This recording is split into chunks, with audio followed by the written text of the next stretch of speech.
up at number 5, the Kasha. And if you're fond of cats, which, come on, cats are awesome, then this particular yokai of legend may make you think twice about our furry bundles of friendship and despondence. In fact, cats in Japanese folklore are incredibly important creatures, and it is believed that as a cat ages and its tail grows longer, it develops latent magical powers, often turning into helpful entities or, in some cases, vile demonic entities. Let me introduce you to the Kasha, a particular type of monster cat taking the formation of large bipedal felines that eventually grow even larger than a human. The Kasha are often accompanied by streaks of hellish flames or bundles of charged lightning, appearing late at night during rainy or stormy weather, which has earned them the bizarre cultural name the Kasha, which translates loosely to fire car. And believe me, their namesake is just the beginning of the strange, unnerving presence of the Kasha. Being Bake Nico or monster cats, the Kasha live freely amongst humans, disguising themselves as ordinary house cats or strays. However, there is one cultural procession that causes the Kasha to lose all sense of its disguise, revealing their true forms during funeral services, where the Kasha will leap down from rooftops, snatching corpses straight out of their coffins to feast upon, carrying the deceased bodies away into the night, never to be seen again. The Kasha are considered messengers or servants of hell, where they are tasked with collecting the corpses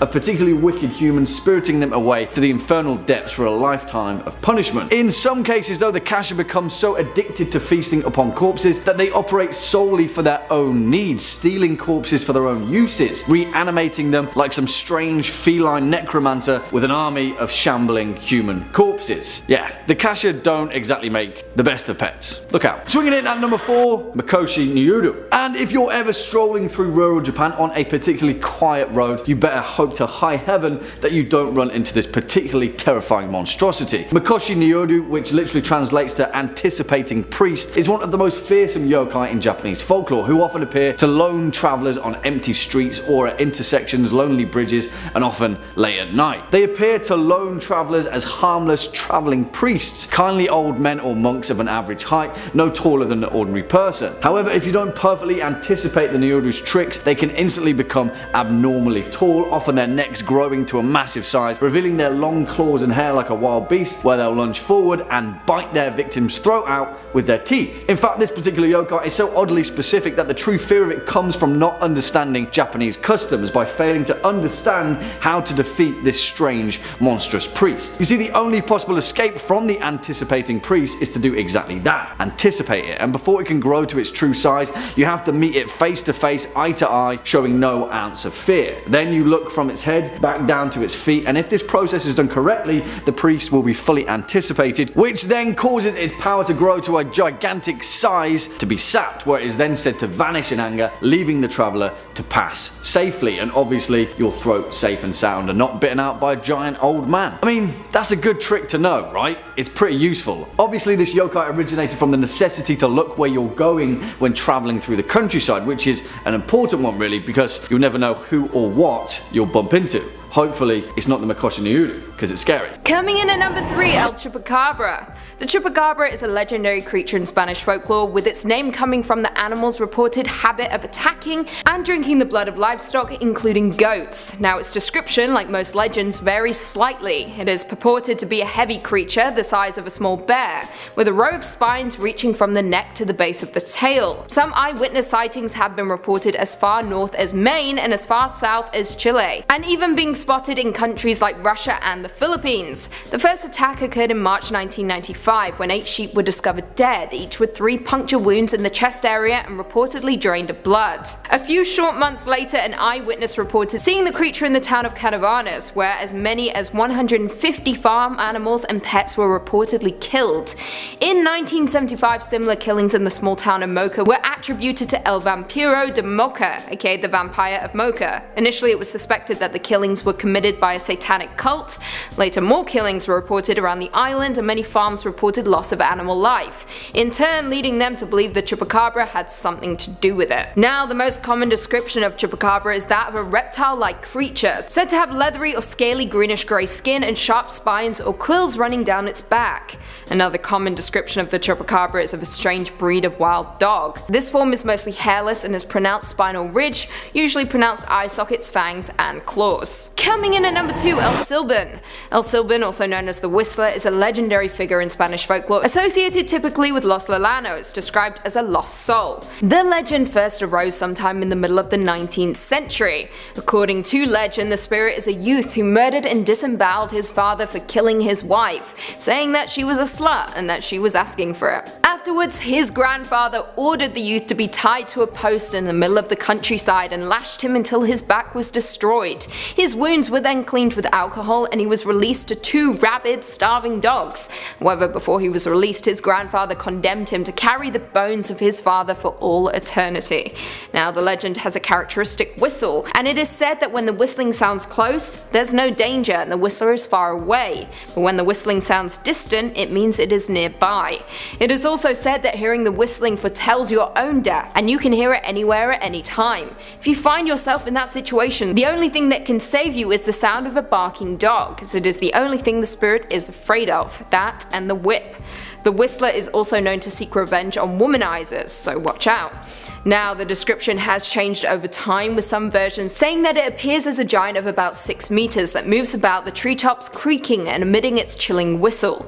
The legend also states that the Whistler can appear by a house on certain nights, drop his sack on the ground and count the bones of his victims one by one. If no one hears it, nothing will happen, but if someone does hear it before dawn, one member of the family will never wake up. And finally, coming in at number 1, El Basiliscochilote. The Basiliscochilote is a creature from Spanish folklore that is described as having the crest of a rooster and the body of a serpent. According to its legend, it is hatched from an egg that is incubated by a rooster and lives in a hole which it digs under a home. It then feeds on the phlegm and saliva of the people living inside the home, causing the inhabitants to dehydrate and eventually die. How terrifying is that?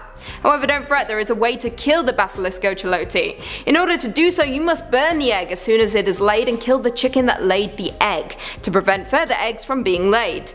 Once hatched, the only way to destroy it is by burning down the entire home where it lives. A little extreme, but honestly better than dying via dehydration because some little cretin is sipping on your excess spit.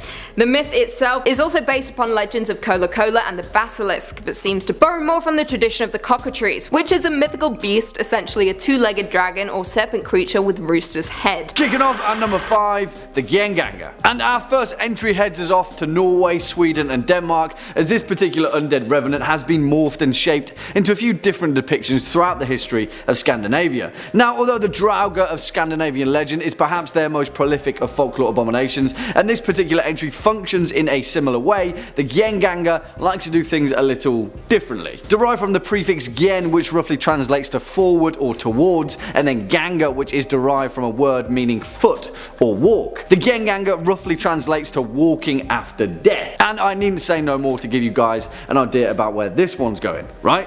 As the legend goes, the Gang Ganga were the corpses of the dead that had reason to return to the mortal plane. Usually, people that had been murdered or people that had committed suicide would return to their town and village after clawing their way from their own graves. Throughout the Viking Age, the Gang Ganga were seen throughout several sagas, such as the Grettis and the saga of Eric the Red. Here, much like the Drauga, they were often slayed and easily defeated by their heroes. But in a more contemporary setting, as Scandinavia became Christianized, the Gang Ganga became a sort of undead, violent zombie vampire that would break into the homes of their unsuspecting victims to spread disease. Whilst they were sleeping, they would attack people with their Dodin Keniep, which translates to the dead man's pinch, and when they awoke, their victim's skin would be sunken and blue, infected by the plague of the Gang Ganga. That's not very nice. Swinging in at number 4, the Liko. And for this one, we're heading over to the most intriguing, captivating and equally terrifying kingdom of Slavic mythology and folklore, which, other than Celtic, comes in as one of my personal favourite European folktales. Because we've all got a list of that, right? Now, Slavic lore is mainly focused on the balance of good and bad luck, and the Liko is perhaps the personification of the latter as the cultural embodiment of all evil and misfortune. Otherwise known as the Licho or Liho in several other Eastern European countries, the Liko is often described as an elderly woman dressed entirely in black, with one distinctive, terrifying eye peering out of her darkened veil. In other versions, the Liko also appear as a male goblin-like creature that is often found perching on tree branches or farmers' fences, peering silently at its victim. That's a pretty creepy image, right? In ancient times, the Liko was often thought to be a servant of death itself, and any quiet appearance that it made would mark the end of their days for whoever first glimpsed it, and in many cases, even entire villages. During pre-Christian times, Slavic villages would conduct a ritual to ward off the Liko during times of plague and famine, where they'd carve a feminine-like idol with one eye and then burn it on a pyre in an effort to combat the malevolence of the native Liko. In one particular tale, a local blacksmith was beset upon by a Liko, but just as she was about to eat him, he bargained with her that he was a legendary crafter and could forge for her anything that she liked. She chose an eye, so she could finally have two to see with, and the blacksmith agreed. He told her that he'd have to bind her down whilst he hammered in the new eye so that she didn't make any sudden movements, and when the Liko was securely tied to the chair, the blacksmith shoved a red-hot poker through the Liko's one good eye. That's one way to do it, right? Coming in at 3, Titans. Hailing from Greek mythology, the Titans were the pre-Olympian gods. According to the Theogony of Hesiod, they were the 12 children of the primordial parents Uranus and his mother Gaia, with 6 male Titans, Oceanus, Cous, Crius, Hyperion, Lapetus, and Cronus, and 6 female Titans called the Titanides. Cronus mated with his sister Rhea, and together they became the first generation of Olympians. Zeus and his 5 siblings, Hestia, Demeter, Hera, Hades, and Poseidon. Descendants of the Titans are also called Titans. The Titans were also former gods, the generation of gods preceding the Olympians. They were ultimately overthrown as part of the Greek succession myth, which told how Cronus seized power from his father Uranus and ruled the cosmos with the Titans as his subordinates. Now Cronus and the Titans were in turn defeated and replaced as the ruling pantheon of gods by Zeus and the Olympians in a tenure referred to as the Titanomachy. As a result of the war, Cronus and the vanquished Titans were banished from the upper world, being held imprisoned under guard in Tartarus, although according to history some of these Titans were allowed to remain free. Coming in at 2, Fatchan. Hailing from Scottish folklore, the Fatchan or Fatchin is a monster or giant described by John Francis Campbell in popular tales of the West Highlands, as having a single eye in the middle of its face, a single hand protruding from its chest instead of arms, and a single leg emerging from its central axis. Not only that, but it has a single tuft of hair on the top of its head, which Campbell says, I quote, "It were easier to take a mountain from the root than to bend that tuft."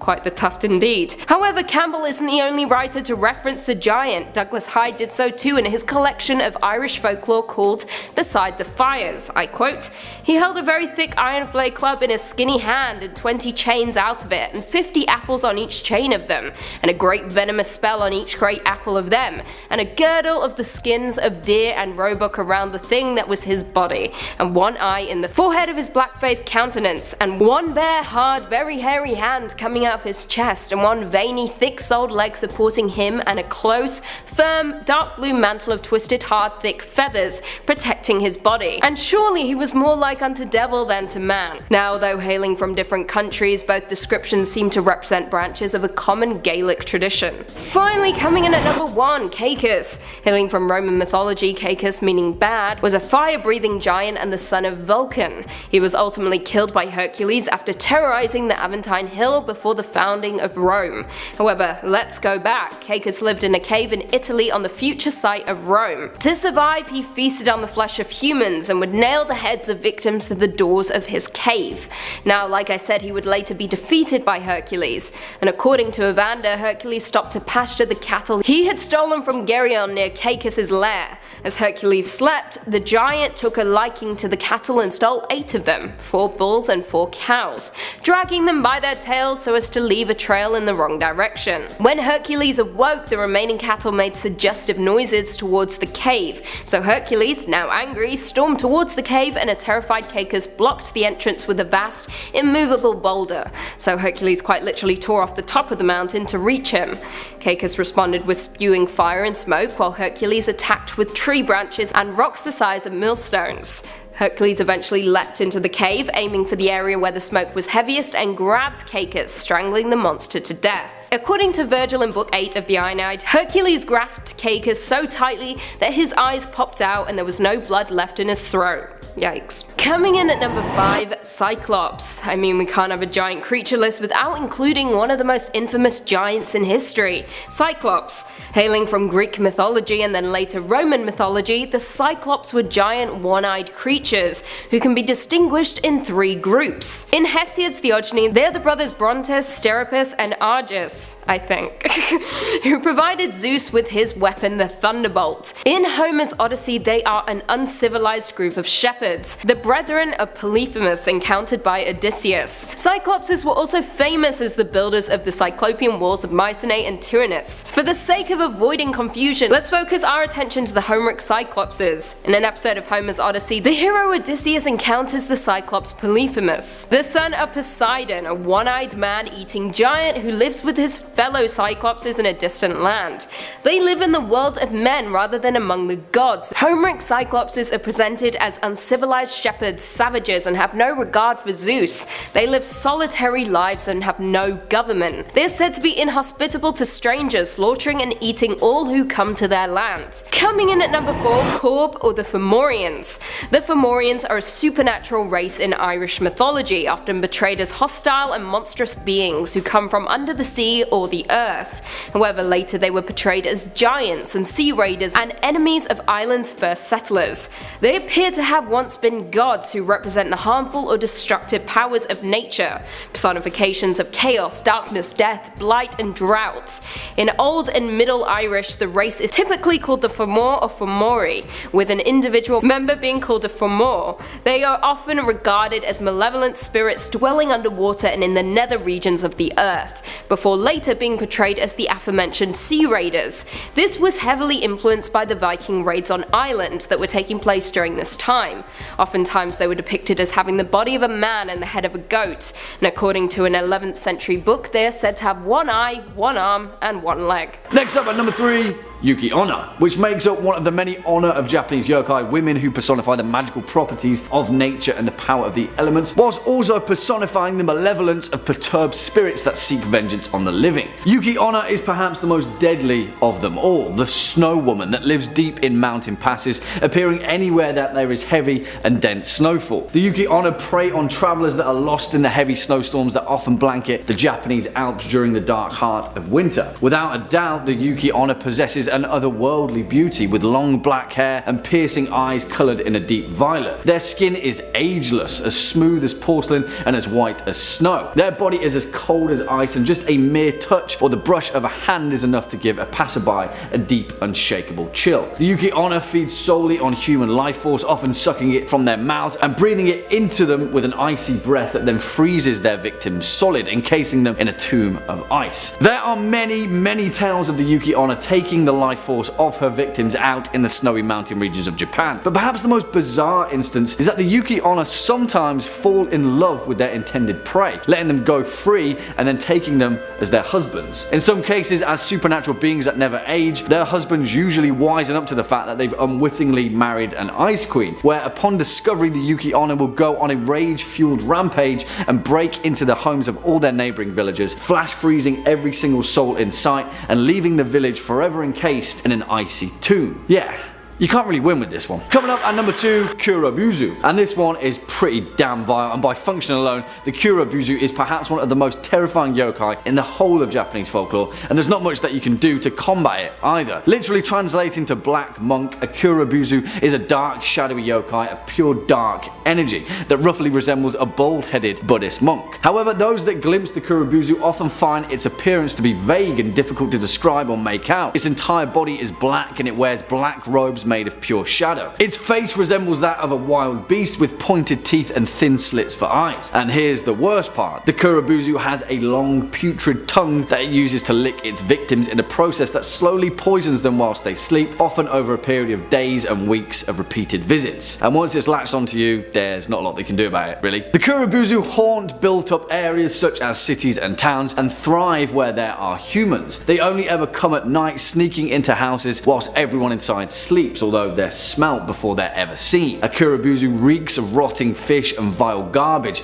and they exist solely to creep up to their victims, which are primarily women, whilst they sleep, where they then suck out their victims' breath from their mouths, sliding their putrid tongues into their mouths, ears, and over their faces. Yeah, exactly, I told you this one was vile. It is believed that the Kurobuzu didn't appear in folklore until the late Meiji period, which ran from 1868 until 1912, and the origin of its inception as a yokai was thought to be based upon a homogeneity of other more ancient yokai that had adapted and morphed their appearance to a more modern depiction. If that's the case, the Kurobuzu is much weirder than it first let on, and that's why the whole face licking thing and the function of its malevolent motives remain a bizarre cultural mystery. And finally, coming in at our number 1 spot, the Oni. And we can't really do this list without sticking these horrifying entities right at our number 1 top spot, because without the terrifying Oni, Japanese folklore may have turned out to be a completely different kettle of fish. Morning fish, of course, because come on, this is the yokai. Whilst there are many different versions of the Oni, many of which could find their place on this list, the entire race of iconic demon men are without a doubt the ultimate villains of Japanese folklore and mythology, pitting themselves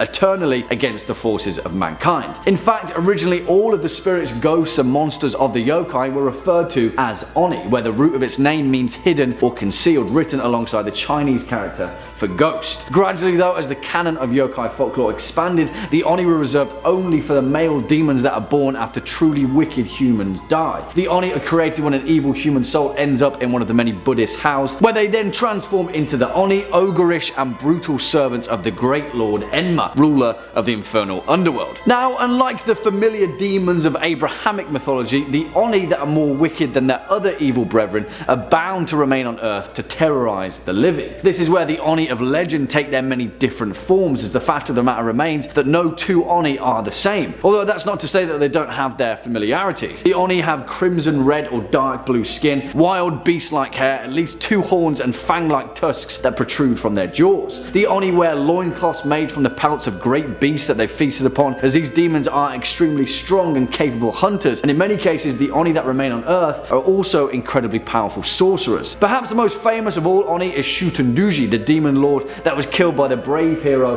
Minamoto Raiko. During his reign, Shutenduji was said to be responsible for thousands upon thousands of abductions, capturing young girls and imprisoning them in his mountain lair. Here, as the Oni lord entertained his other demonic brethren, they would feast upon the slaughtered victims, eating their flesh in massive banquets and drinking their blood like wine. Yeah, there's a lot to it, but as far as the yokai are concerned, they don't get much more evil than the Oni. Coming in at number 5, El Coco. The Coco, also known as the Cuco and Coca, is a mythical ghost monster equivalent to the boogeyman and can be considered a version of the bugbear, as it is a commonly used figure of speech representing an irrational or exaggerated fear. The Coco is a male being, however the Cuca is a female version of the creature.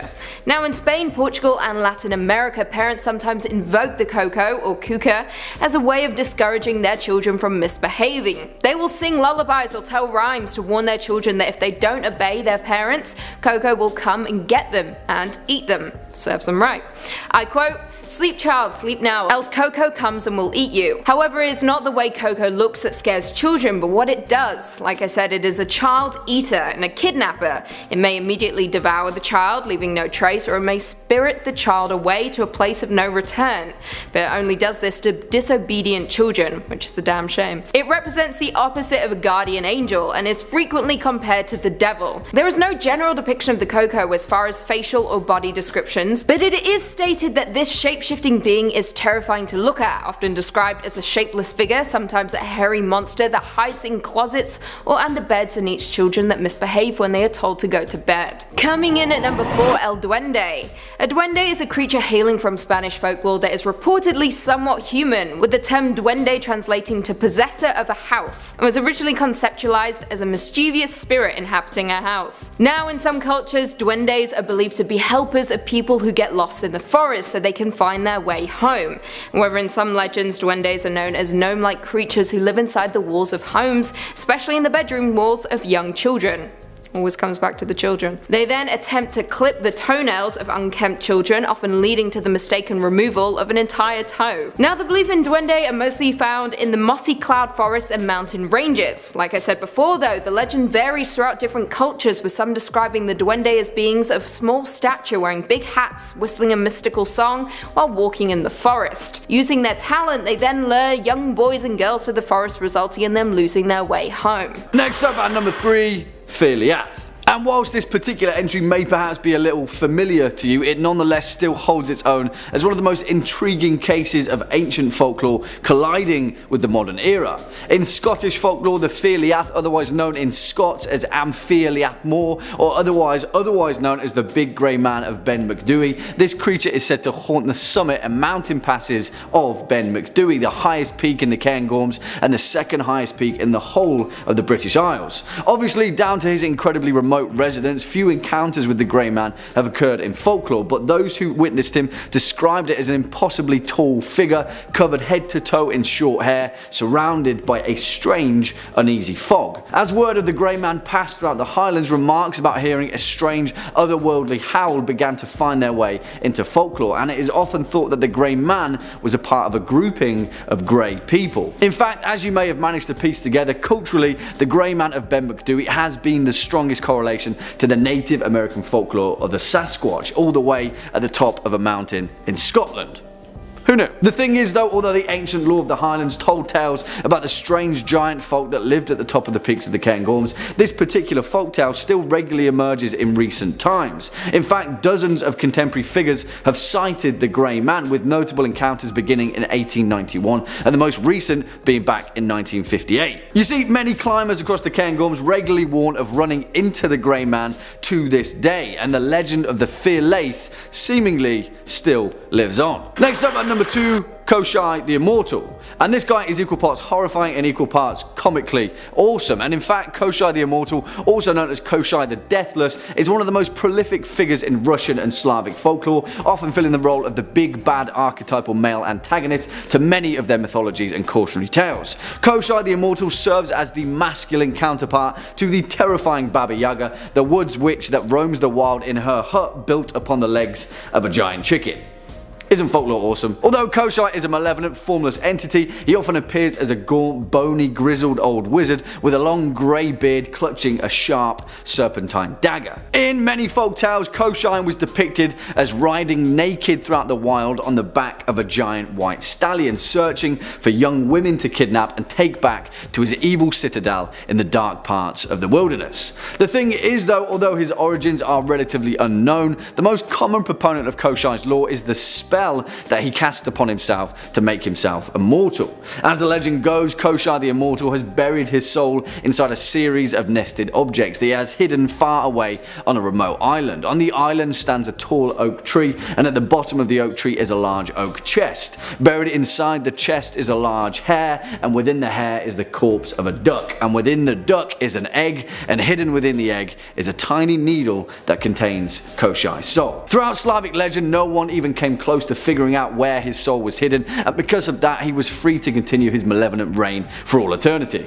Also, a little side note, but in one of the greatest video games ever created, The Witcher 3 Wild Hunt, an evil frost mage named Kosai is the main villain. So there you go, another reason to play The Witcher. And finally, coming in at our number 1 spot, the Cury. And this one is incredibly interesting because this particular folk legend comes from a very interesting part of England, Devon, an ancient place steeped in its own unique folklore and mystery, and perhaps its most horrifying folklore monster is the Cury. As the legend goes, out on the vast and bleak moors of Dartmoor, many people throughout the ages were lured away by the mythical will o' the wisps, bright lights that transfix travellers and turn them to stray off the path where they would ultimately meet their deaths.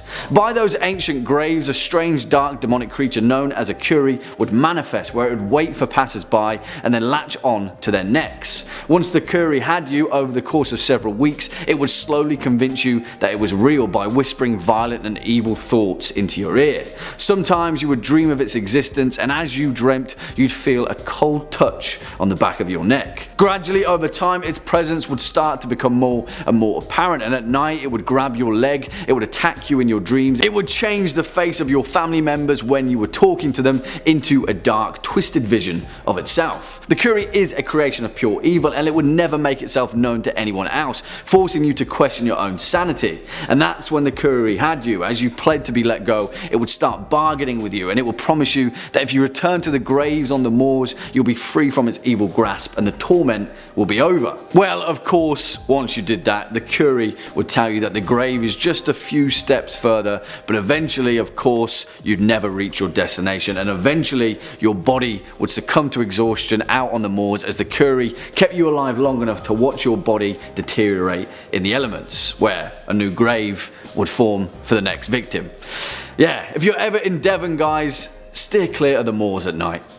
It's a nice place though. In at number 5, the Wendigo. Also known as the Wendigo or Witico, the Wendigo originates from Native American legend and is said to be a demonic half-beast as told by the Algonquin peoples along the Atlantic coast of the USA and Canada. The legend itself lends its name to the disputed modern medical term Wendigo psychosis, which is supposed to be a culture-bound disorder. To quote Basil Johnston, a teacher and scholar, the Wendigo was gaunt to the point of emaciation, its desiccated skin pulled tauntly over its bones, with its bones pushing out against its skin, its complexion the ash grey of death. Its eyes pushed back deep into their sockets, the Wendigo looked like a gaunt skeleton recently disinterred from the grave. What lips it had were tattered and bloody. Unclean and suffering from separation of the flesh, the Wendigo gave off a strange and eerie odour of decay and decomposition, of death and corruption. The most common interpretation of the Wendigo is that it's a spirit that possesses a person after they resort to cannibalism, whether that be under dire circumstances or not, and turns them into a Wendigo. They are also said to have an endless craving for human flesh and are sometimes said to grow in proportion to the meals that they eat, so that they never get full. Wendigos are known to have superior speed and stealth, the ability to mimic human voices, near perfect hunting skills, and in some cases the ability to control the weather. They are also known to bring darkness before dusk. In at number 4 we have DOA Demon. Originating in Dover, Massachusetts, the DOA Demon is a small humanoid that was subject of an intensive scare during the 1970s. When multiple witnesses came forward reporting sightings across the area. This monster is described as looking like a grey alien, except that it has skin of a rosy orange coloration. It has a large head on a small body and oftentimes travels on all fours. Its eyes are said to glow, sometimes orange, sometimes green. The first sighting begins at 10:32 p.m. on April 12th, when Bill Bartlett, Mike Mazoka, and Andy Brody were driving north on Farm Street. Bartlett, who was driving, spotted something creepy along the side of the road. Think it was a dog or a cat, he thought nothing of it. That was until his headlights illuminated the creature. The creature turned its head and looked at the group, his large head on his stick-thin body, and his eyes glowing an orange colour. Now skeptics claim that the DOA Demon is simply a lost baby moose, which has been glimpsed under unusual conditions, making it appear humanoid. However, people don't believe this explanation and point out that all sightings happen during the wrong time of year for a moose that small to exist. In at number 3 we have Koi Nahap Trung. The Koi Nahap Trung tend to possess the bodies of the recently deceased. Legend has it that when someone passes away and is prepared for burial, it is extremely important to not let a black cat, which is a symbol of bad luck,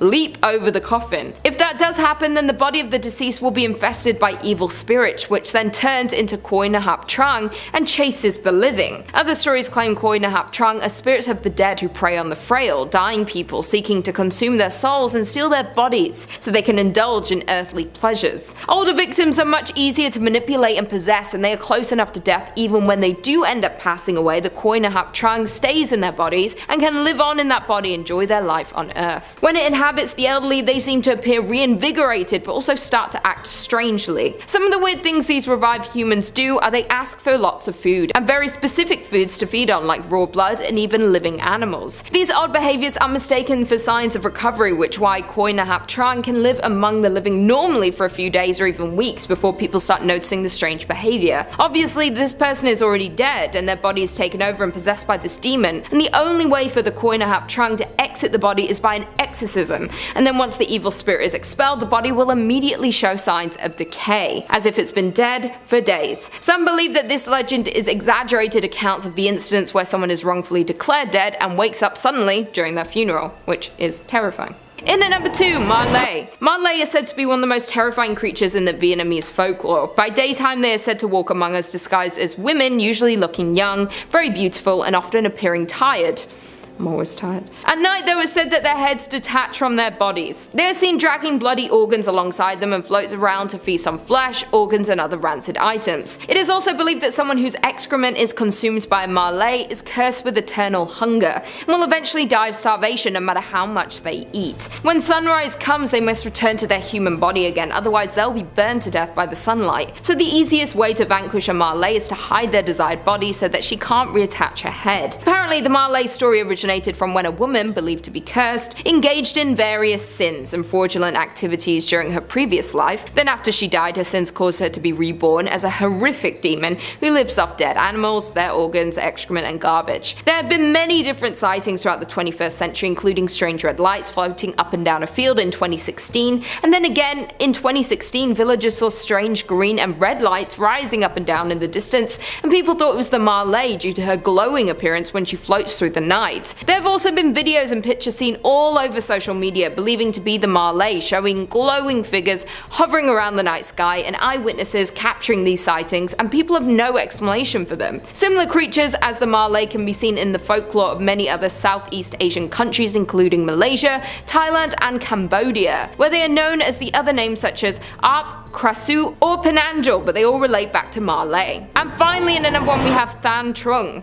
The Thant Trung are evil spirits who torture the souls of the dead. These spirits usually appear as either massive black birds with blood-red beaks, or they have massive bird-shaped heads with human-like bodies and glowing red eyes. They also have large wings which help them fly, and they stay close to cemeteries and sit on mountain peaks to have a better view to seek out their next prey, and are able to see who is being buried at each cemetery. They often appear after someone passes away and is newly buried, and they show up next to the new grave. It is said that they torture the newly dead people's souls for information about their living relatives, then the Thant Trung hunts down their relatives and reap the souls of those living people, leading to several family members dying within a short period of one another. Apparently, the Thant Trung must get to the newly buried person within 49 days or they cannot summon their soul. There is even a horror game that came out called The Death Thant Trung, which is based off the folklore and was created and developed by Dong Si T and some member of Team Dut in 2021. The game is a first-person psychological horror adventure game that is highly inspired by the demon folklore. The game revolves around the story of a young man who was stuck in an endless nightmare at his inn, and the black and red are the main color tones in the game. It takes place in the city of Hanoi in 2021 and heavily involves the Thant Trung and their reign of terror. In at number 5 we have Ong Babi. The Ong Babi is considered to be the Vietnamese version of the boogeyman and is said to have originated in the 17th century. The story of the boogeyman is told throughout the world in many different ways, but in Vietnam is the Ong Babi that brings fear to children, and parents use it to scare their children into behaving. Many parents in Vietnam threaten their children saying things like "stop crying" or "Ong Babi will come and take you,"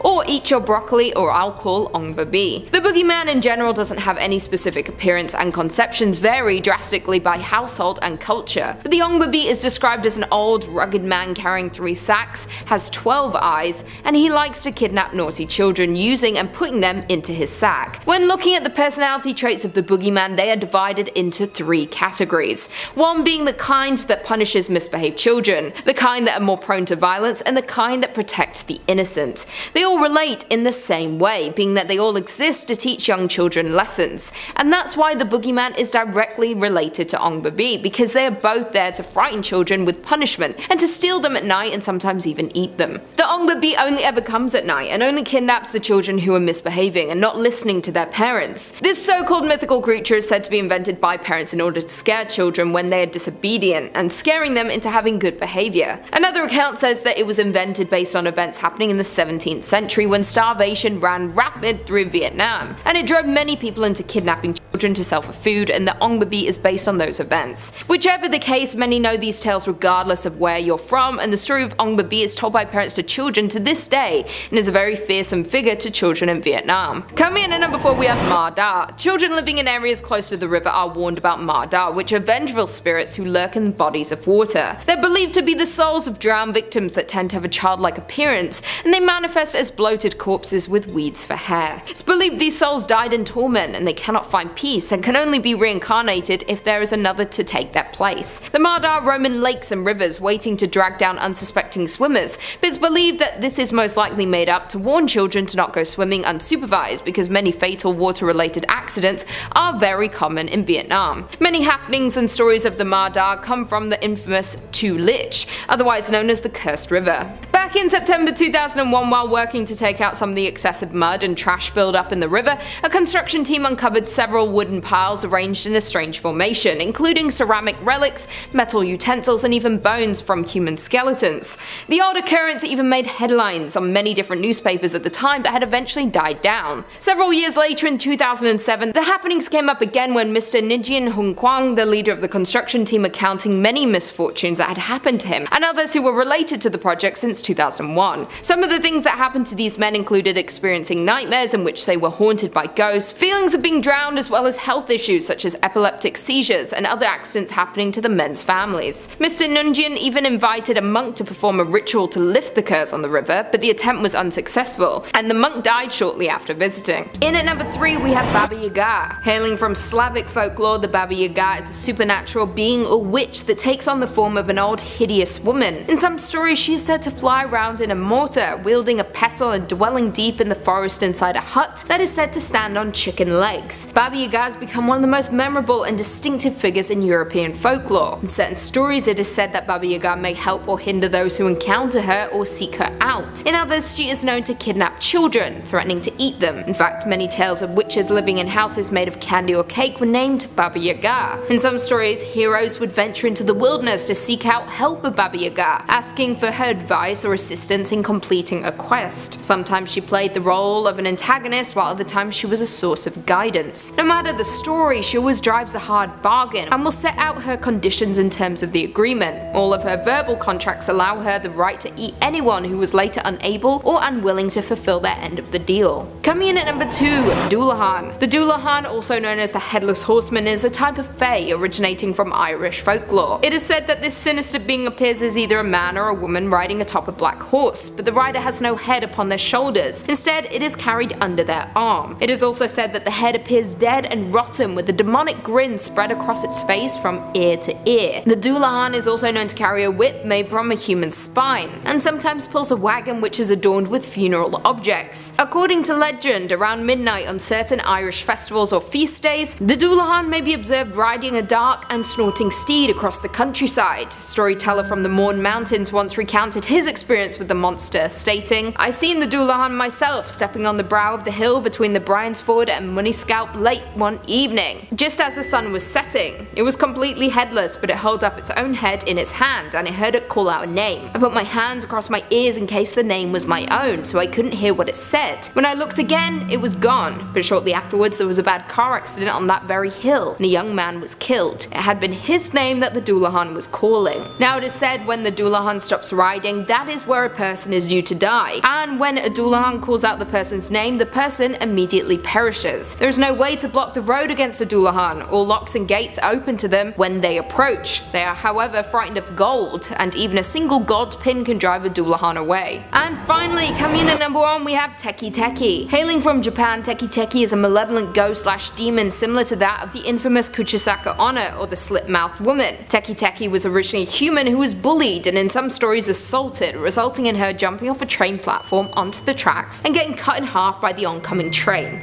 It is said that she barely survived due to the cold weather, with her crawling to a person for help. But instead of aiding her, they left her to die. Now Techi's vengeful spirit stalks the streets of Japan. She often lurks in urban areas and around train stations at night. Since she no longer has a lower half, she travels on either her hands or elbows, dragging her upper torso and making a scratching Techi-like sound. According to legend, if she encounters an individual, she will chase them and slice them in half, killing them in such a way that mimics her own disfigurement. One particular legend goes as follows. As a young schoolboy was walking home at night, he spotted a beautiful young girl standing by a windowsill resting on her elbows. They smiled at each other for a moment. The boy wondered what a girl was doing in an all-boys school, but before he could wonder more about the girl, she jumped out the window and revealed her lower half was missing. Frightened, he stood on the sidewalk, but before he could run, she caught up to his location quickly and cut the boy in half. Sucks to be him. Coming at number 5, 5, we've got the Rat Men of Southend. Who could forget Dear Rat Boy, am I right? Well, if you forgot him before, prepare to have some imagery burned into your brain for life. There are actually a couple of tales referring to a Rat Man from Southend, so why not talk about both? The first is a little more fun and a little less tragic. Tragic nonetheless, but more juicy details and less cold-blooded murder. So according to some, at one point, the mayor of Southend was indeed a rat bastard. Not literally, but in the way that he constantly and unrepentantly cheated on his wife. Poor woman, although she did choose to marry a politician.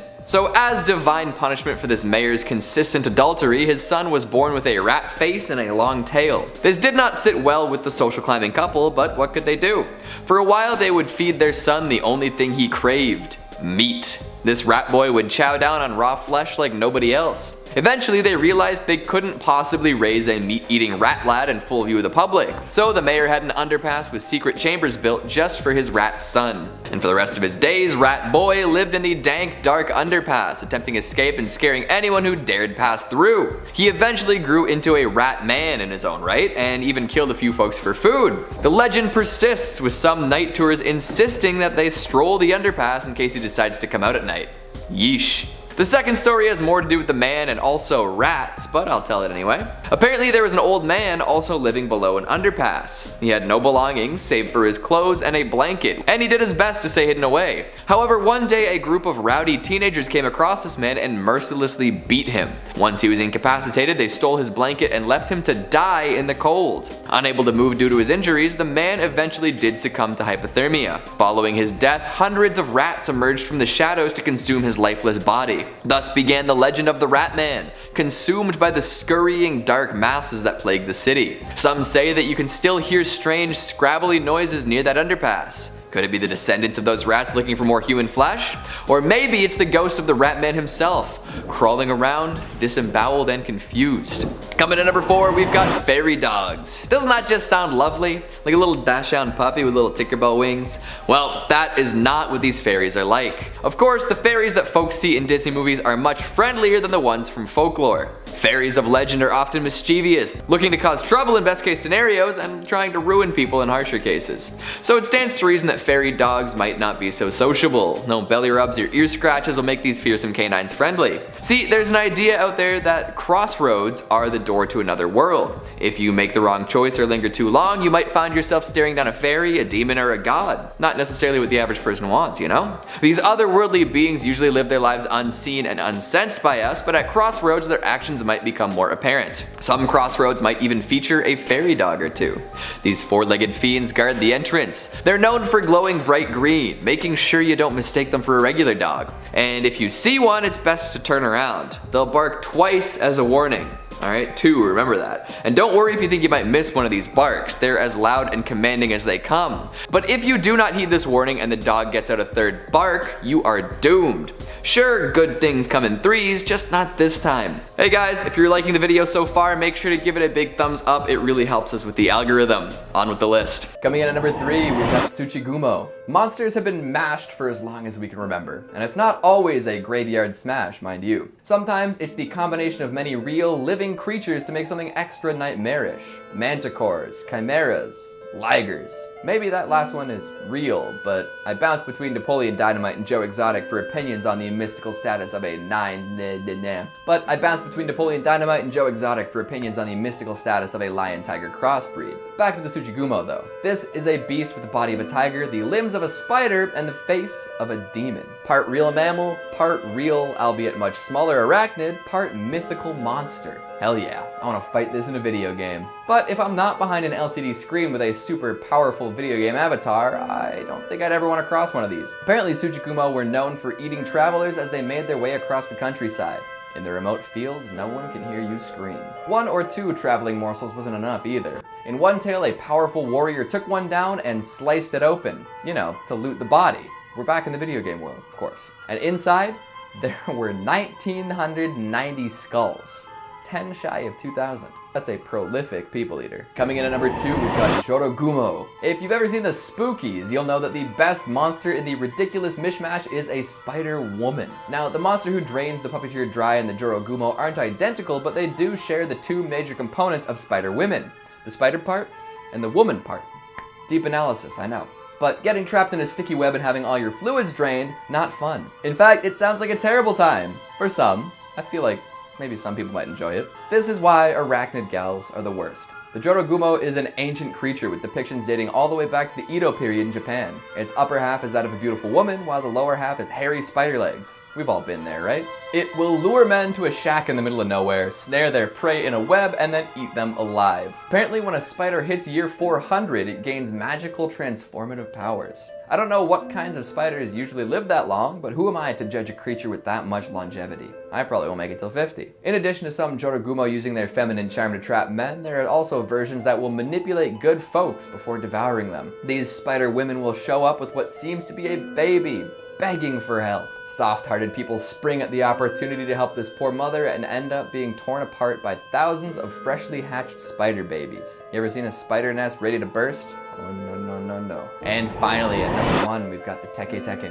a more modern piece of Japanese folklore, but with enough scare factor and staying power to top today's list. This is the tale of a girl who fell on the train tracks and was cut in half by a passing train. Somehow she was left alive and continued to survive even when her torso was completely separated from her legs. The upper half of this poor gal stalks the night, attacking commuters and dooming them to the same fate. Sometimes she'll cut the train goers in half herself, using a sickle of some sorts. Other times she'll just force them onto the tracks so they can experience a train running them over too. One might wonder where the name Teke comes from, and like a lot of Japanese folklore, it originates from onomatopoeia. See, this half person's exposed spine scratches against the pavement and makes a very distinctive sound. And in Japan, that sound is characterized as teke. Yes, she's named after bones being dragged across concrete.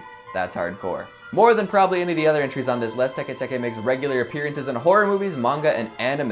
And it really feels like a modern tale too, much more gruesome and human. Plus, the member of disfigurement is based entirely in modern technology. Alright, kicking off the list at number 5, we have Banshee, the Irish Banshee. Scream like a banshee, there's a line you've probably heard in movies or songs, but what the hell is a banshee anyways? I've never been to a zoo and then seen a banshee before. It's not something I've done. It's actually a reference to the woman of the fairies. Irish folklore says that if you hear this woman scream, that means a family member is going to die.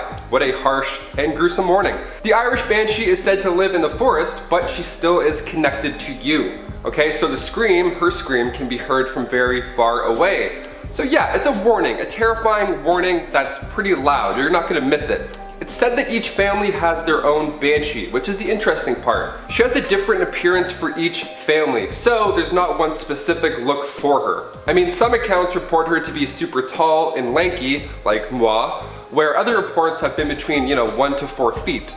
And the wardrobe, super fitting for the tale. She sometimes rocks the gray cloak over the green dress, and other times she goes out in all white with the red hair. She will warn you of a death by screaming. This is important. But most of the time, it's said that she only appears with the descendants of the pure Milesian stock of Ireland. So surnames that prefix with O and Mac. What about MC? Is that close enough? Like Mick, Mac, O?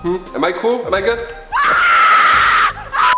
Like in X-Men First Class, the movie, we see one of the main characters named Banshee, and their powers are screaming really loud. So even in our popular culture today, this legend has still managed to stay afloat. What about you guys? Does anybody out there have their own Banshee that they want to talk about or share stories? Is your last name dangerously close to it like mine, McWaters? Let us know down below. And before we continue with our list, guys, if you haven't already, please give us a spooky thumbs up because it helps us pay the bills for our electrical chairs in the basement here, So thanks. Anyways, back to European folklore. Coming in at number 4, we have the Basilisk. Originating from Europe and North Africa, the Basilisk is a hybrid between a rooster and a lizard. How fun. It was born from an egg laid by a rooster and incubated by a toad. It's kind of like Jurassic Park, but more fun, more terrifying, I don't know, depends. But it didn't always take that shape exactly. So early accounts of the basilisk say that it started off as a small crowned snake and would simply kill by using its poison and evil gaze. Of course, you can't forget the gaze. And it even leaves a trail of venom, as if that wasn't enough. So you know where not to go, rather. In Christian mythology, the basilisk represents hell, yet some places it represents power. Like it became the symbol of the Swiss city Basel. It's believed to be the most poisonous creature ever, and apparently once it was killed by a spear from somebody on a horse, and the venom was so strong that it flowed up through the spear and killed the man and the horse. Not the horse, come on guys. Even the herbs around it died because the air was tainted of poison. And if there's a well near it, that water becomes poisoned forever. I mean, there's nothing a little crystal light can't fix though, right? Sip water, you're like, no, this one's tainted for sure. And then it became known as this large hybrid creature with a loud roar. Do the roar. You don't want anything? How about one of those famous Shrek roars? Do the roar. And of course, it's known to breathe fire. Another common interpretation is that the Basilisk from Harry Potter. So in Chamber of Secrets, we see Harry fight the Basilisk, and it takes on the appearance of a very, very large snake. Greek mythology always has the coolest stuff. Damn. It also appeared in the 2016 film Gods of Egypt. And how do you know they have a weak spot? I don't, but they must, right? In a much less exciting cinematic way than Harry Potter, I'd say. Coming in at 3, Gandabarunda. The Gandabarunda or Barunda is a two-headed bird in Hindu mythology, believed to possess immense magical strength. It was the emblem of the erstwhile kingdom of Mysore under the Wadiyar kings, and after India attained independence, it was retained the Mysore state as its emblem. The bird is generally depicted as clutching elephants in its talons and beaks, demonstrating its immense strength. In the Chennakeshava temple of Belur, Karnataka, Gandabarunda, the two-faced bird, is carved as a scene of chain of destruction in which a deer becomes prey to a big python, which in turn is lifted by an elephant. A lion attacks the elephant and the lion itself is devoured by Gandabarunda. The Gandabarunda was later identified as a physical form displayed by Narasimha, man-lion incarnation of Lord Vishnu. After Lord Narasimha had slain the demon Hiranyakashipu, he clung on to his dreadful form. The Devas were even more afraid of Lord Vishnu than they were of the demon. In order to protect the entire creation, Lord Shiva incarnated as Sharaba, a part lion and part bird beast. This further angered Lord Narasimha, who took the form of Lord Gandabarunda, who fought Sharaba for 18 days and held him between his two beaks and ripped him apart, thus killing him. Coming in at number 2, Ahai of Vritra. Vritra is a Vedic serpent or dragon in Hinduism, the personification of drought and adversary of Indra. Also identified as Asura, Vritra was also known in the Vedas as Ahai. He appears as a dragon blocking the course of the rivers and is heroically slain by Indra. According to the Rig Veda, Vritra kept the waters of the world captive until he was killed by Indra, who destroyed all the 99 fortresses of Vritra before liberating the imprisoned rivers. The combat began soon after Indra was born, and he had drunk a large volume of soma at Vashtri's house to empower him before facing Vritra. Vashtis fashioned the thunderbolts for Indra and Vishnu when asked to do so by Indra, made space for the battle by taking the 3 great strides for which Vishnu became famous. Vritra broke Indra's 2 jaws during the battle, but was then thrown by Indra, and in falling crushed fortresses that had already been shattered. Indra became known as Vatranan, meaning slayer of Vritra. However, the story changes in Puranic and later versions. As told in the narration given to King Yudhishthira in the Mahabharata, Vritra was a demon created by artisan god Vashta to avenge the killing of his son by Indra. Vritra won the battle and swallowed Indra, but the other gods forced him to vomit Indra out. The battle continued and Indra was eventually forced to flee. Vishnu and the sages then brokered a truce, with Indra swearing that he would not attack Vritra with anything made of metal, wood or stone, nor anything that was dry or wet, or during the day or the night. Indra instead used the foam from the waves of the ocean to kill him at twilight. Sneaky sneaky. And finally coming in at number 1, Sharaba. Sharaba or Saraba is a part lion and part bird beast in Hindu mythology who, according to Sanskrit literature, is 8-legged and more powerful than a lion or an elephant, possessing the ability to clear a valley in just one jump. In Sanskrit literature, Sharaba is initially described as an animal that roared and scared other animals in the hills and forest areas. In the great epic Mahabharata, this form of Sharaba was defined as a lion-slaying monster with 8 legs, eyes on the top, living in the forest and which ate raw flesh. It is also mentioned as residing on Mount Kuruncha, but not as a monster, but as an ordinary beast along with lions and tigers. Sharaba appears primarily as the incarnation of Lord Shiva, as a name of a monkey king in the epic Ramayana, also as a proper name of heroes and serpent Najas, and one of the names of god Vishnu as well as Buddha. In Puranic literature, Sharaba is associated with the god Shiva, who incarnates to subdue fierce manifestations of Vishnu. The man-lion form of Vishnu brings about the rivalry between the devotees of Vishnu and those of Shiva. Sharaba is portrayed with 2 heads, 2 wings, 8 legs of the lion with sharp claws and a long tail. Sharaba is also described as black in color with 4 feet downward and 4 feet uplifted, with with an enormous body. It also had a long face and nose, nails, 8 legs, 8 tusks, a cluster of mane, and a long tail. It jumped high repeatedly, making a loud cry. Coming in at 5, Garuda. Garuda is a legendary bird or bird-like creature in Hindu, Buddhist, and Jain mythology. He is variously the vehicle mount of the Hindu god Vishnu, a Dharma protector and Astasena in Buddhism, and the yaksha of the Jain Tirthankara Shantinatha. It is described as a kind of bird and a kite-like figure. He is shown either in zoomorphic form or in anthropomorphic form. Garuda is generally a protector with power to swiftly go anywhere, ever watchful, and an enemy of the serpent. In Hinduism, Garuda is a divine eagle-like sunbird and the kind of birds. He is said to be a powerful creature in the epics whose wing flapping can stop the spinning of heaven, earth, and hell. He is also described to be the vehicle mount of the Hindu god Vishnu, as I previously mentioned, and typically they are shown together.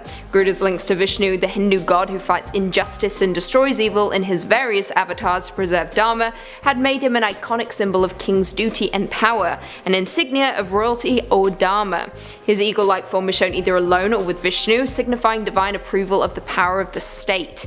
He is found on the faces of many early Hindu kingdom coins, with this symbolism either as a single-headed bird or a 3-headed bird that watches all sides.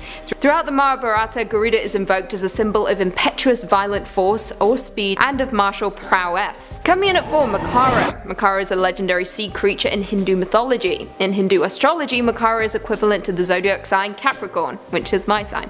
Makara appears as the Vahana of the river goddess Ganga, Narmada, and of the sea god Varuna.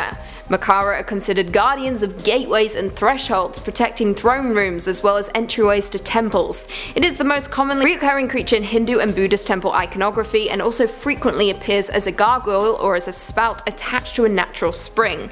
It is generally depicted as half terrestrial animal in the frontal part and half aquatic animal in the hind part. Though Makara may take many different forms throughout Hindu culture, in the modern world its form is always related to the marsh crocodile or water monitor. Makara has been depicted typically as half mammal and half fish. In many temples the depiction is in the form of the half fish or seal with head of an elephant. It is also shown in an anthropomorphic with head and jaws of a crocodile, an elephant trunk with scales of fish, and a peacock tail. Lakshmi sitting on a lotus is also a depiction in which she pulls the tongue of the elephant-shaped Makara is meant to project Lakshmi's image as the goddess of prosperity, wealth, and well-being. It represents a necessary state of chaos before the emergence of a new state of order. Coming in number 3, we've got the Knocker. You would think that mining is scary enough as is, right? Heading into underground tunnels to blast away at rocks until you find some useful materials, hopefully not getting caved in, probably not running out of oxygen, etc. Well, this dangerous career comes with its own share of folklore too, just to make sure that some unexplainable spooks become even spookier. The Knocker is a mining monster. Based on the sounds of underground work, it is a spirit that lives within the same tunnels that the helmet-wearing workers descend into every day. Apparently the Knocker is the ghost of a tin miner. It's 2 feet tall with a big head, long beard, and arms that almost drag along the ground. Being the ghost of a miner, it carries all the necessary equipment from lamps to pickaxes. Folks familiar with mining might know about the knocking sounds that echo throughout. This is a very scary sound as it can often be indicative of a cave-in. The actual knocking came from the creaking of earth and timbers before giving way, but to some of the miners the noise came from these malevolent spirits attempting to knock down the walls. There are actually all sorts of Knocker related tales, ranging from benevolent to malevolent, but sometimes remaining largely benign. But the scariest additions are those who went around the different tunnels stealing equipment and food, leaving the miners in terrible situations. Sometimes they would even purposefully misdirect miners, leaving them lost in the labyrinth of mine shafts and passages. Worst of all, they're associated with mine fires, which are absolutely horrifying. So make sure you toss the last bite of your meat pie into the mine for the Knockers, lest you find yourself in a whole world of trouble. Coming in at number 2, we've got boggarts. Nasty, nasty creatures these ones are. A lot of folks are familiar with them thanks to the Harry Potter universe, but the idea of rotten little buggers ruining everything has been around for a lot longer than that. Household spirits looking to cause as much trouble as possible, boggarts are something nobody ever wants to deal with. They're famous for making possessions disappear, causing milk to sour, and having dogs walk lame. Definitely not fun. And once you've found yourself in the upsetting company of one, good luck getting rid of it. They will stick with your family no matter where you go, no matter how far you run. Your things will keep disappearing, your food will keep going bad, and you'll always be haunted by the knowledge that an awful little shit is making all of it happening. But don't even think about reasoning with a boggart. Sure, they were once helpful brownies or silkies, but something offended them or caused them to feel mistreated, and now they are just pure bad. Even if you offer to make a deal or treat it nicely from now on, it will respond very negatively. It will get furious and wreck all of your stuff in one go instead of doing it mischievously over the course of many years. So yeah, it's like a poltergeist you can't escape, but somehow worse. Folks that have to deal with these, not happy folks. And finally at number 1, we've got Black Shuck. We've talked about fairy dogs earlier, but that was just the beginning. This is the true terror dog, the big, brutal bad boy, the canine carnivore fueled by carnage, a hate-eyed and vengeful black dog full of rage and malice. There are all sorts of variants based on where you are, from the Gargest to the Guy Trash to the Padfoot, but the best known is Black Shuck. See it and you are out of luck. This thing is the embodiment of Satan. Wherever it goes, destruction follows. A harbinger of doom with blazing red eyes. If you see one, you are supposed to hide or make sure not to look at it. If you neglect to avert your gaze, your luck will get so bad that you die within the year. Holy smokes, right? There's one tale from a Suffolk church that tells of a Black Shuck visit during 1577. The enormous dog came running in, killed a man and a boy, and caused the steeple to collapse through the roof. It then left in a hurry, leaving dark scorch marks on the door. And that was just one little tale. Even if you're a dog person, you do not want to run into one of these. Something tells me that a treat won't smooth things over. Swooping in at number 5, we've got the Kamaitachi.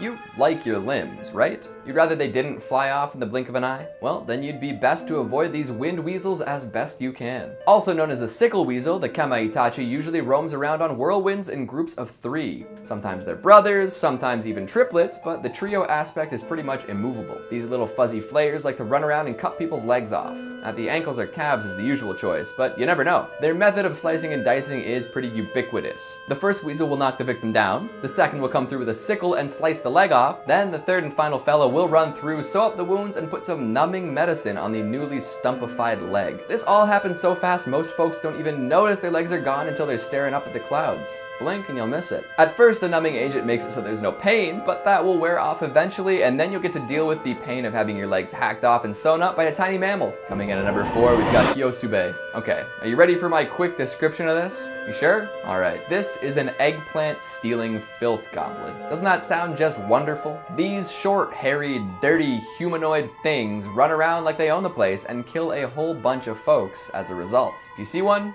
you die. And they don't do a very good job of staying out of sight. Hide and seek, this is not. They wander about just waiting for an unfortunate soul to behold them. As they live out their terrible little lives, they also eat all of the eggplants in your garden. Oh, you were gonna make some baba ganoush. Well, too bad. Hyosube say, f your dip-based meals and f you too.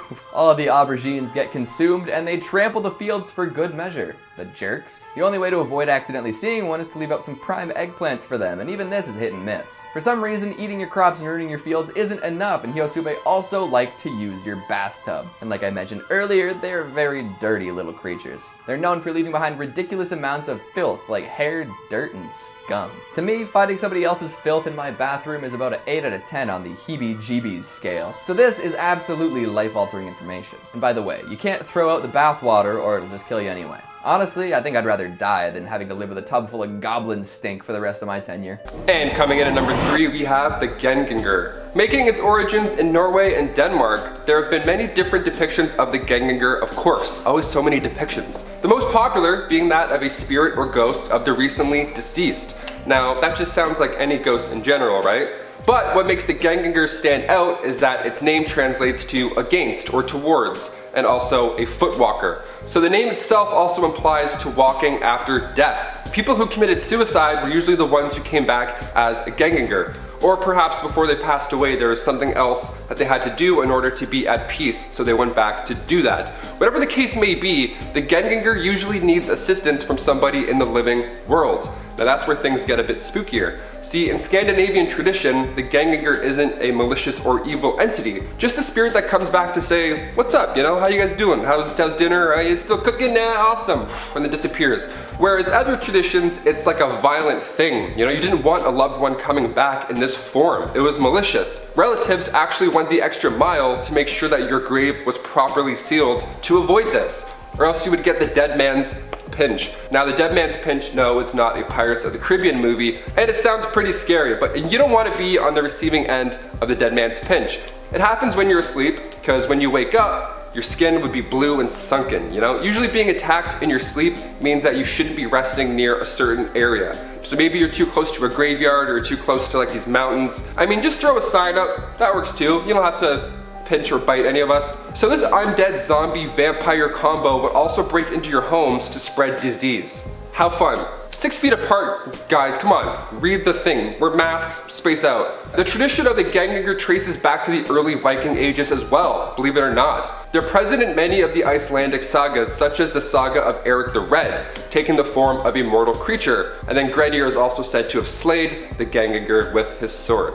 Cool, it's always fun when you slay one of those. And number 2, the Liko. Heading over to explore some Slavic folklore where the Liko is otherwise known as the embodiment of all evil and misfortune. Now, if that doesn't sound horrible enough, their appearance is sure to get you. She's described as being an old lady dressed in all black, but she has one eye that peers out. And it's haunting looking, very. It's also known as a male that resembles a goblin, so either way, they're both not that fun.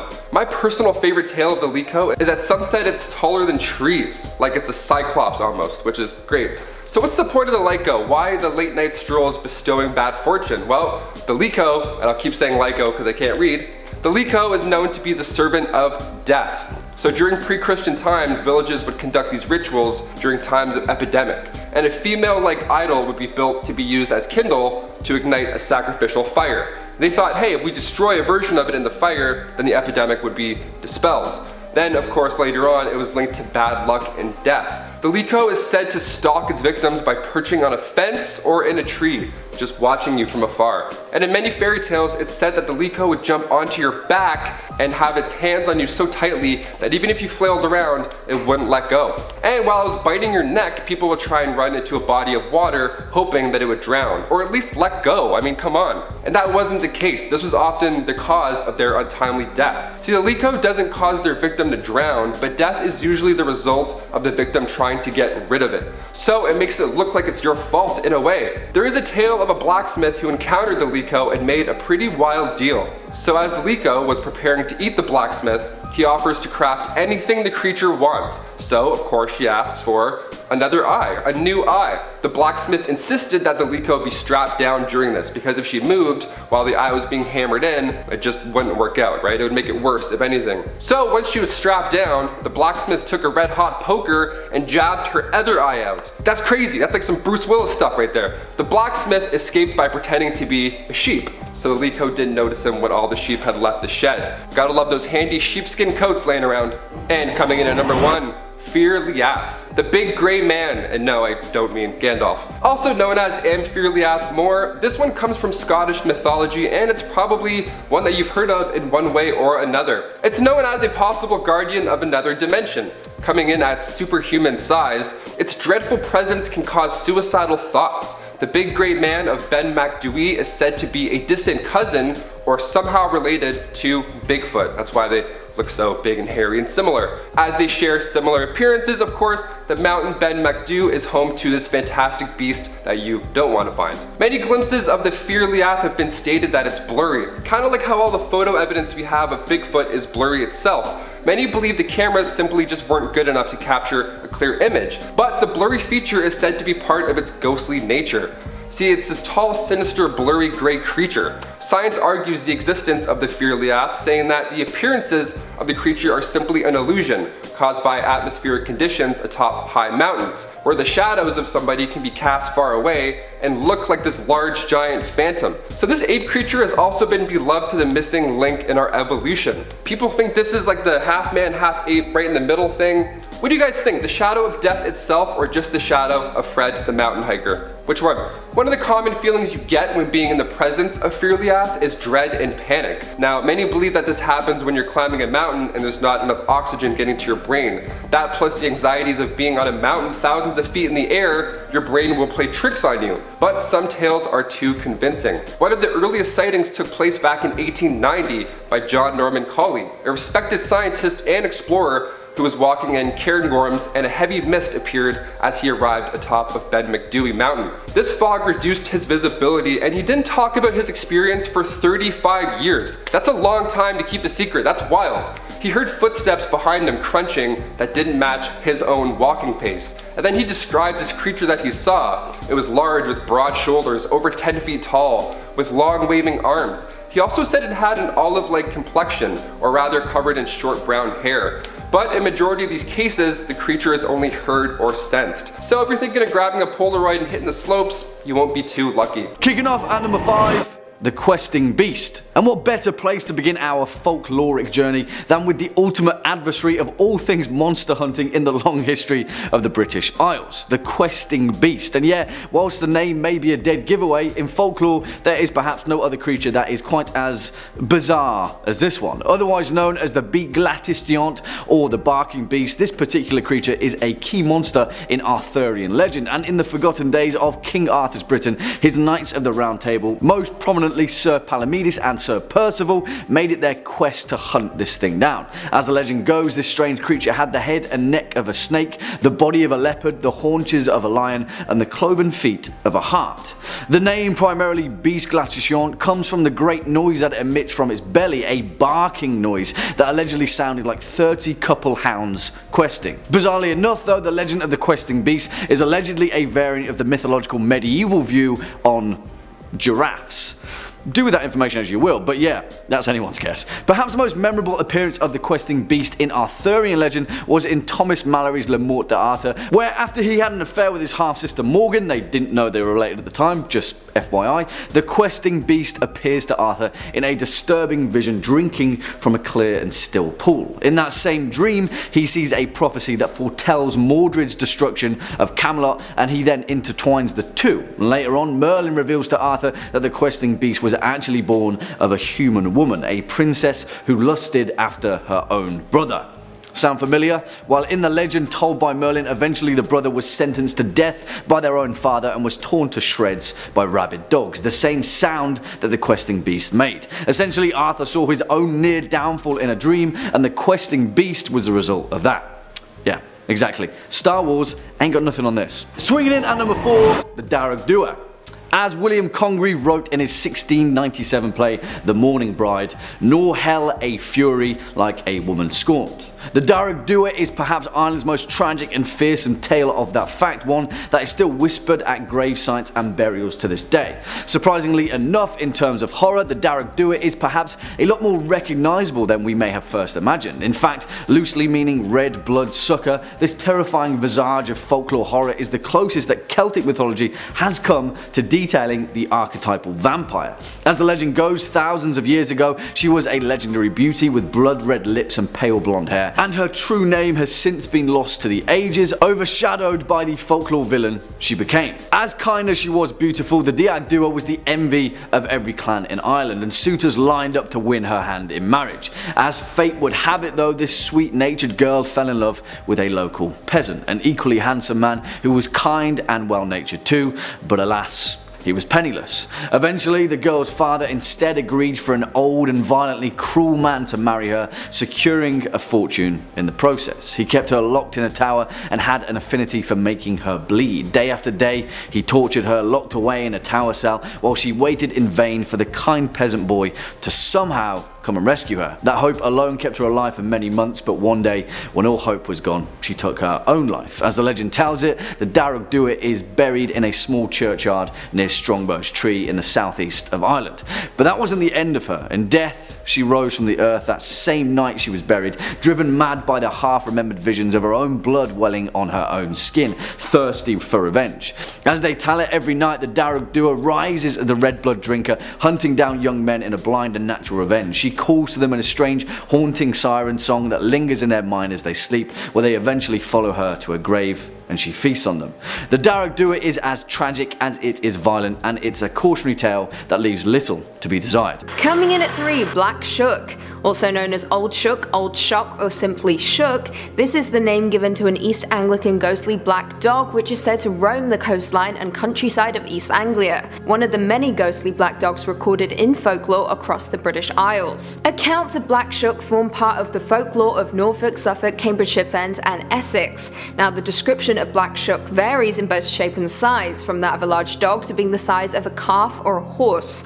To quote W.A. Dutt in his 1901 Highways and Byways in East Anglia, he takes the form of a huge black dog and prowls along dark lanes and lonesome field footpaths where, although his howling makes the hearer's blood run cold, his footfalls make no sound. You may know him at once, should you see him, by his fiery eyes. He has but one, and that, like the Cyclops, is in the middle of his head. But such an encounter might bring you the worst of luck. It is even said that to meet him is to be warned that your death will occur before the end of the year. So you will do well to shut your eyes if you hear him howling. Shut them even if you are uncertain whether it is the dog fiend or the voice of the wind you hear. Should you never set eyes on our Norfolk Snarlio, you may perhaps doubt his existence and, like other learned folks, tell us that his story is nothing but the old Scandinavian myth of the Black Hound of Odin, brought to us by the Vikings who long ago settled down on the Norfolk coast. Coming in at 2, Jenny Greenteeth. Jenny Greenteeth, also known as the Wicked Jenny, is a river hag similar to Peg Powler or Grindy Low. She would pull children or the elderly into the water and drown them. The name is also used to describe pondweed or duckweed, which can form a continuous mat over the surface of a small body of water, making it misleading and potentially treacherous, especially to unwary children. Now, Jenny Greenteeth was often described as green-skinned with long hair and sharp teeth. She is called Ginny Greenteeth in Lancashire and North Staffordshire, but in Cheshire and Shropshire she is called Wicked Jenny, Ginny Greenteeth, or Jeannie Greenteeth. She is sometimes described as lurking in the upper branches of trees at night, although this may be a folklorist confusion. She became so infamous around Britain that she inspired a slew of characters in pop culture. Jenny inspired the lake monster Meg Mucklebones in the 1985 Ridley Scott fantasy film Legend. She is also the title character in a book of short stories, Jenny Greenteeth and Other Short Stories.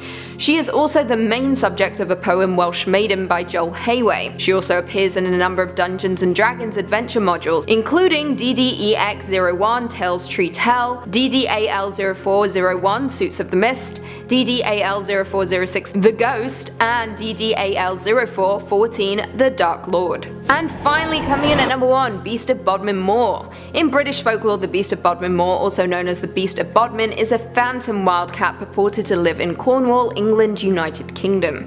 The location became a centre for sightings after 1978, with occasional reports of mutilated slain livestock. The alleged panther-like cats of the same region came to be popularly known as the Beast of Bodmin Moor. One hypothesis suggests the possibility that alien big cats were at large in the United Kingdom and could have been imported as part of private collections of zoos, later escaped or were even set free. An escaped cat would not have been reported to the authorities due to the illegality of owning and importing the animals. During one occasion, a boy was walking by the River Fowey when he discovered a large cat skull measuring about 4 inches long by 7 inches wide. The skull was lacking its lower jaw but possessed 2 sharp, prominent canines that suggested it might have been a leopard. The story, of course, hit the national press before it was sent to the Natural History Museum in London. Now, in general, scientists reject such claims because of the improbably large numbers necessary to maintain a breeding population, and because climate and food supply issues would make such purported creatures' survival in reported habitats very unlikely. Coming in at 5, Black Annis. Black Annis, also known as Black Agnes or Black Anna, is a boogeyman figure in English folklore. She is imagined as a blue-faced hag or witch with iron claws and a taste for human flesh, especially children. It is said that she haunts the countryside of Leicestershire, living in a cave in the Dane Hills with a great oak tree at the entrance. At night she is known to venture out looking for unsuspecting children and lambs to eat, then tanning their skin by hanging them on a tree before wearing them around her waist. Legend goes that she used her iron claws to dig her cave out of the side of a sandstone cliff.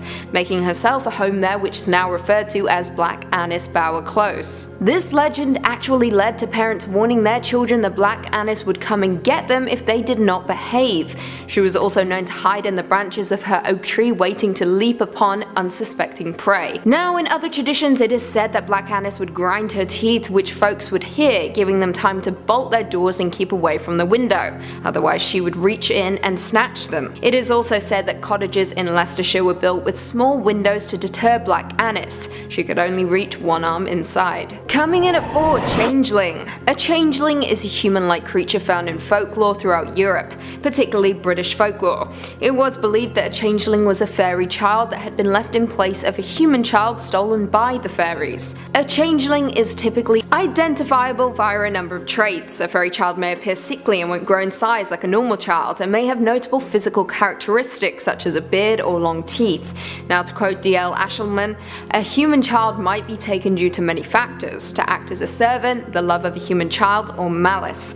Most often it was thought that fairies exchanged the children. In rare cases, the very elderly of the fairy people would be exchanged in the place of a human baby, so that the old fairy could live in comfort being coddled by its human parents. Simple charms such as an inverted coat or open iron scissors left where the child sleeps were thought to ward them off. Other measures included a constant watch over the child. Now in the Anglo-Scottish border region it was believed that elves or fairies lived in elf hills or fairy hills. Along with this belief in supernatural beings was the view that they could spirit away children and even adults and take them back to their own world. Often it was thought a baby would be snatched and replaced with a simulation of the baby, usually a male adult fairy to be suckled by the mother. The real baby would be treated well by the elves and would grow up to be one of them, whereas the changeling baby would be discontented and wearisome. Next up at number 3, the Cuireannach. And on the same theme as the Darug Dua, there is perhaps no other female figure of folklore that is more terrifying than the legendary Cuireannach. And this one, instead of drawing upon the tragic image of the forsaken daughter turned ravenous blood-drinking vampire, this one instead takes the visage of the mother. And not just any archetypal mother. No, oh no, but instead the mother of the devil himself, the fire spitter, the mother of all demons, and one of the greatest adversaries in the whole of Irish mythology. As the legend goes, when the planet was nothing but a swirling mass of vapour, water and rock, Cuireannach was hatched deep in the molten core of the planet. There for eons upon eons she waited, patiently biding her time before we humans stepped into existence. You see, the fire spitter needed food for her children to feast upon, and guess what? We were that food. And in the early days of humanity, the mother of demons and her children feasted upon us in a frenzy. However, there is one turning point of this legend where something remarkable happened, and believe it or not, but the legend of Cuireannach is actually inexplicably tied to the patron saint of Ireland himself, Patrick.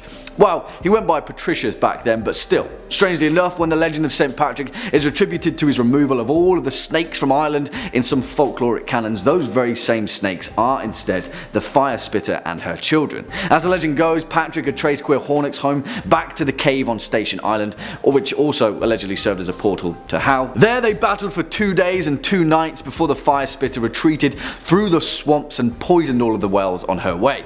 Eventually the pair fought in a great lake where the mother of demons swallowed St. Patrick whole as they both sank into the cold, shadowy darkness of Loch Derg. Thankfully for him though, St. Patrick tore his way out of her belly and she was banished to the dark, miserable depths for eternity.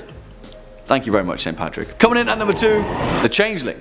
Because we can't really talk about Celtic folklore without describing some of the most prolific entities in the mythos of both Celtic and European culture. The Fae, fairies. In Ireland, the Tuatha De Danann and the Ail Shi, the people of the mounds, and a race of mythical and mystical entities that have since established themselves in playing some of the most important roles in Celtic folklore. In Irish and Scottish mythology specifically, the Tuatha De Danann were considered to be the people of the goddess Danu, the mother goddess, and later they eventually evolved into a far more supernatural design. It is said that the fairies of Celtic folklore could bestow great blessings and equally dangerous curses, and perhaps one of the most terrifying examples of that is with the Changeling, a fairy child left behind in place of a stolen human child. Now, although the theme itself has been used to explain away many unexplained afflictions, diseases and disorders of the time, the cultural significance of the Changeling, particularly in horror literature and cinema, has been pretty staggering. You see, it plays on one key parental fear of a child becoming uncanny, a split double of their former self. A changeling is typically identified by a number of unusual traits. In Irish legend, a fairy child may appear sickly or will cease to grow in size like a normal child would. In many folklore legends, these changelings grow notable physical characteristics. They may grow a beard or grow long in the tooth, literally. Quickly, they may display an intelligence that is far beyond their years, as well as develop the power of foresight. They will know things that should be outside of their knowledge, harnessed by the power of the Aoshi. In some very rare cases, it was the very elderly of a fairy that was replaced as a changeling, so that the old fairy could instead live in comfort, being coddled by its human parents without them ever knowing. In folk legend, protecting oneself from a changeling was of the utmost importance, and simple charms such as an inverted coat or open iron scissors left where the child slept were required to ward them off.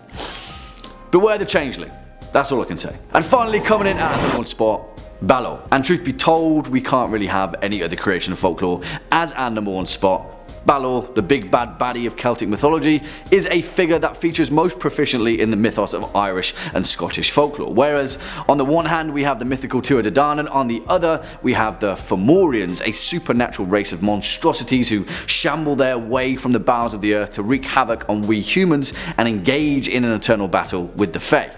In Celtic mythology, this guy is the tyrant leader of them all. He is often described as a giant with one single large eye that wreaks destruction wherever it casts its gaze.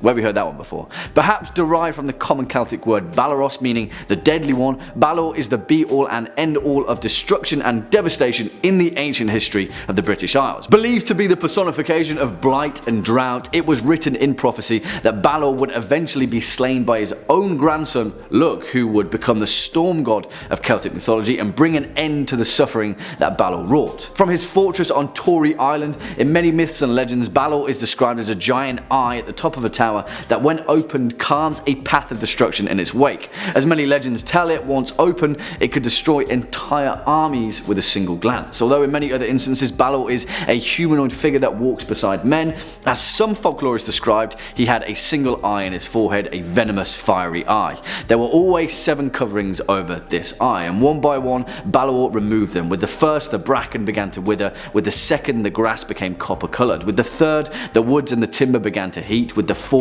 smoke came from the trees, with the 5th everything grew red, with the 6th it sparked, and with the 7th they were all set on fire and the whole countryside was ablaze. You see, whichever way you spin it, Balor was the personification of pretty much all evil in Celtic mythology and folklore, and when it comes to big bad baddies, yeah, they don't get much nastier than this guy.